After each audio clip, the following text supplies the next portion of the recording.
And this morning, our Dominique Lay is joining us live from Waco, where she's been looking at the impact toy drives have on our neighbors. Good morning, Dominique.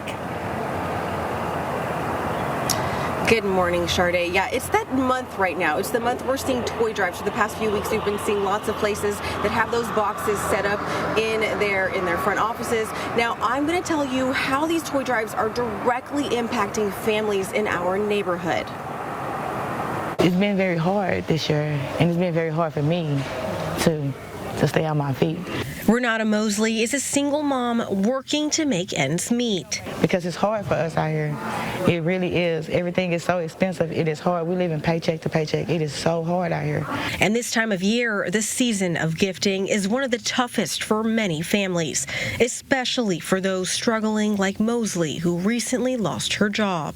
Being a parent around Christmas time, that's the hardest time of the year, because you're trying to make sure your kids at least have 1 or 2 gifts up on the tree. And sometimes us parents can't do that because we got to worry about rent, lights, water, gas. So we can't get them nothing. But that's where our community steps in. Nonprofit KXXV Ministries collects gifts for kids of all ages for its annual Christmas toy drive. We help not because we have too much, but because we know how it feels not to have. Erica Eccles planned on donating toys this year, but just 3 weeks ago, she spent thousands of dollars on funeral expenses for her late mother, creating not just an emotional burden around the holidays, but a financial one. Money is it's always tight, but I try to stretch it out throughout the year, doing overtime. Without you people helping us or donating, it will be a lot of children, probably including mine, that would go without. It's toy drives like this one that help families like Mosley and Eccles have gifts under their tree Christmas morning. It's a smile that is hard to describe when you see a child open up a gift. It's just priceless, because it's something that he might have really wanted and I didn't have the money to go buy it. And when I go to her toy drive, there it is. It was so touching to be able to talk to these families. Now, KXXV Ministries is going to be collecting toys until December 20th at the First National Bank here in Central Texas. And they're going to be having that toy drive on December 21st, that Saturday, at the Kate Ross Community Center at 10:30. And we always know that every donation counts, Dominique. And let's talk a little bit about convenience, because everyone around around the holidays at least, they want to give back, right, and donate. So tell me how the First National Bank is not only the only location, but other locations that you can drop off gifts.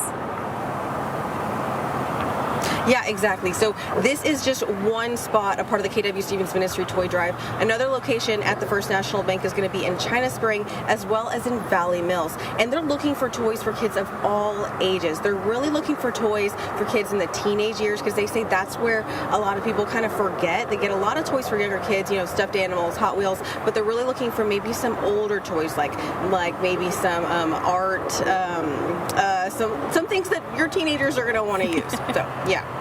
Exactly. Those all sound like really good toys and items for the kiddos. All right, before we go, let's talk a little bit about how inspiring that the organization, a nonprofit, is. And they not only help out during the holidays. Tell me some of their other work that they do in our communities.